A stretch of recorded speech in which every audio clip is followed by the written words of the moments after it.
តោះជួយសូមបងឥឡូវមកបង្ហាញពីរបៀបដងលេខកូដទូរស័ព្ទដៃ Redmi 15C បងឥឡូវយើងទៅមកទៀតតោះនេះទូរស័ព្ទនេះចុះ password បងយើងឥឡូវថា password ប៉ុន្មានទៅឥឡូវយើងកុំ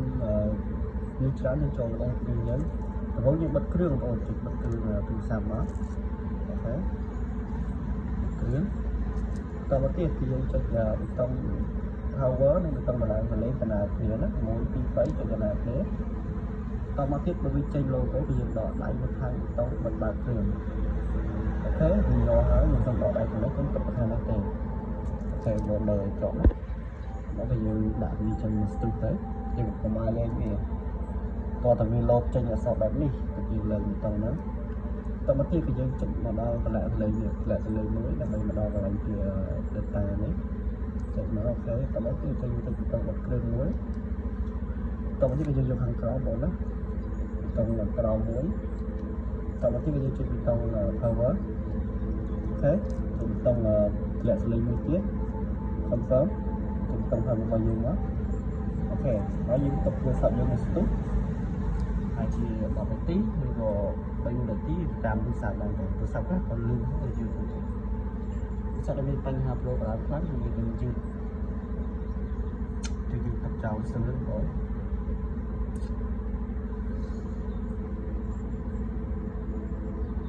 អូខេបងយើងចាំវាសិនទៅ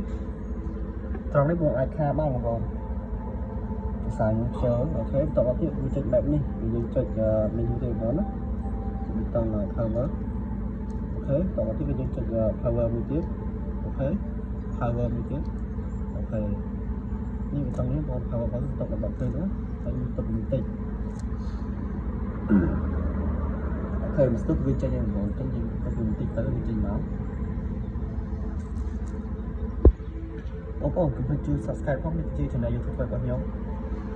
channel ចាស់ YouTube ធ្វើបន្តបងជា set មែនតើចាប់តាំងពី0មកវិញនេះហើយបងប្អូនមានតម្រូវការទូរស័ព្ទអាចទាក់ទងបានបងណានឹងជំនាញតម្លៃជួលនិងខែមណ្ឌលជួលរបស់ខ្ញុំពេញចិត្តហើយតែនេះសាររបស់ក្រុមហ៊ុនចំតែម្ដង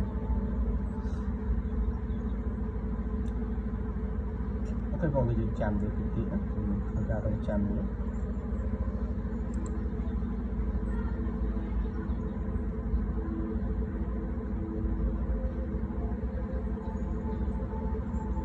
តោះនេះមកដាក់ខាបានបងតែខ្លះយើងជឿចាំដាក់ខាតិចបានណា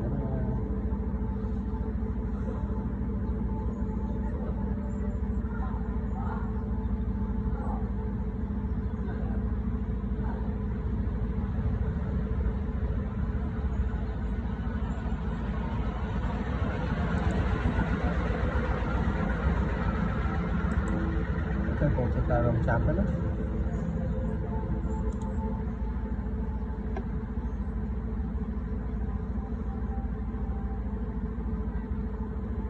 ទូរស័ព្ទឡើងនៅយូរខ្ញុំនិយាយចុះបងអូខេតមកវាចេញហ្នឹងបងចាំមួយទៀត Xiaomi Happy ការរងចាំបងរងចាំវា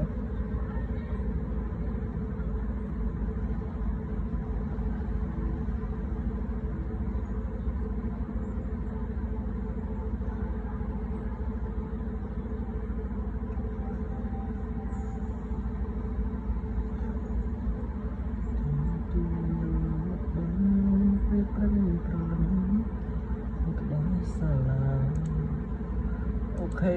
ខ្ញុំមើលចោលផ្សេងតិចសិនបង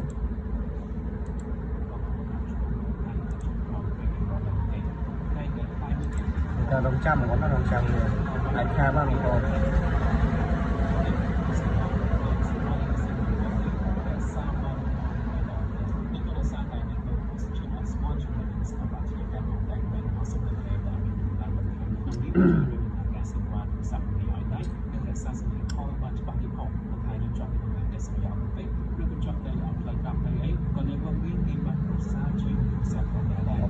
ចាំបងប្អូន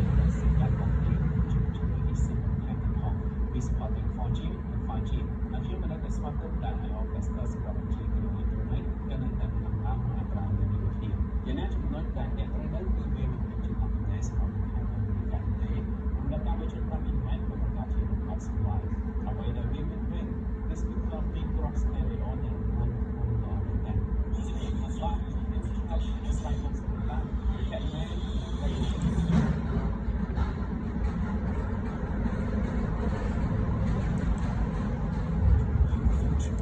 okay បងតើមើលចេញបែបនេះហើយយើងចុចទៅមុខបងណាទៅមុខទៀតមកអូខេទៅមុខតនេះយើងអាចរើសភាសាអត់ឲ្យមកស្គាល់រើសទៅយើងសុំចុចទៅមុខមកទៅអូខេទៅមុខទៀតរងចាំបន្តិចបងអូខេយើងចុចកន្លែងនេះមួយណានេះរំដៃយើងអូខេចុច preview វាមកចុច next មកហើយកំពុងតែនេះហើយតើមកយើងយក skip បង skip មកអូខេតើមកតនេះគឺវាយើងដាក់ sim យើងមាន sim យើងដាក់ទៅបើតនេះយើងទៅមុខទៀតមកអូខេចុច skip បង skip ទៀតអូខេយើងយក skip ទៀតរងចាំបន្តិចបងចុចមកចុចទៅនឹងទៀតមករងចាំបន្តិចបងអូខេចុចមកទៀតមកលេខអូខេចុចលេខទៀតមក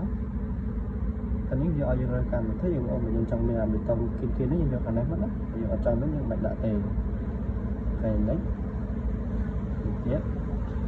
ចាំបន្តិចទៅដល់មនុស្សយើងបង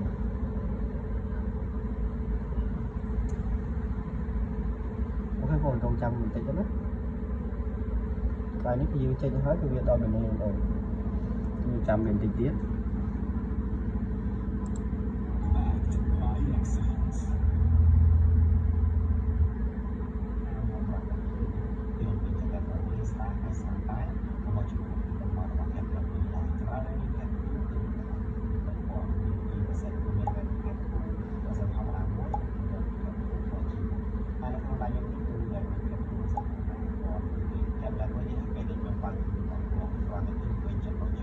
អូខេបងយើងរងចាំបន្តិចទៀតអូខេគ្រប់នេះហើយយើងចុច connect មួ